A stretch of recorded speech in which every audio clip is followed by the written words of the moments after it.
mkoa wa Arusha ni salama, ni shwari na wananchi wanaendelea na shughuli zao. Na katika hili pia tunatekeleza maelekezo ya Mheshimiwa Rais Dr. Samia Suluhu Hassan aliyoyatoa jana kwamba wananchi warejee katika shughuli zao za kila siku, na hilo tumeendelea kulitekeleza.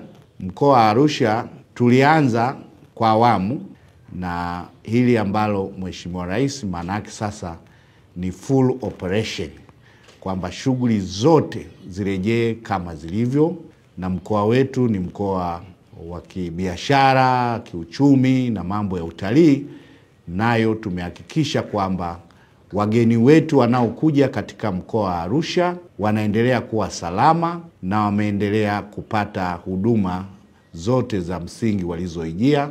Na katika hili tunaendelea sasa kuimarisha usalama wa wananchi. Wakati wananchi wanaendelea na shughuli zao, tunawahakikishia wananchi wa mkoa wa Arusha kwamba vyombo vya ulinzi na usalama vitaendelea kuhakikishia usalama wenu. Muendelee na shughuli zote kama kawaida. Askari mnaowaona huko, vyombo vyetu vya ulinzi ni katika kutimiza majukumu yao ya msingi ya kuhakikisha mipaka yetu ni salama, wananchi wake ni salama, na wananchi waendelee kutoa ushirikiano kwa vyombo vya ulinzi na usalama viko pale kwa ajili ya usalama wao. Wakati hayo yakiendelea, tutahakikisha huduma zote za msingi zinaendelea kutolewa. Swala la mafuta tumelijadili hapa. Vituo vyote vya mafuta viko wazi, na tumeelekeza waagizaji wa mafuta, wafanyabiashara wa mafuta katika mkoa wa Arusha waendelee kuagiza mafuta kwa wingi, kuhakikisha mafuta yanapatikana wakati wote.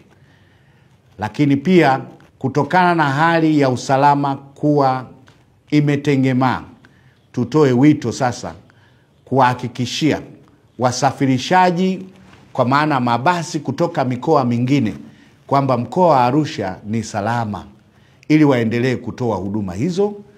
Barabara zetu ziko salama, na kama utaona basi kuna askari kwenye beria yote, ni kwa ajili tu ya usalama, kuhakikisha usalama ili watu warejee wapite katika mkoa wa Arusha kama ilivyokuwa kawaida.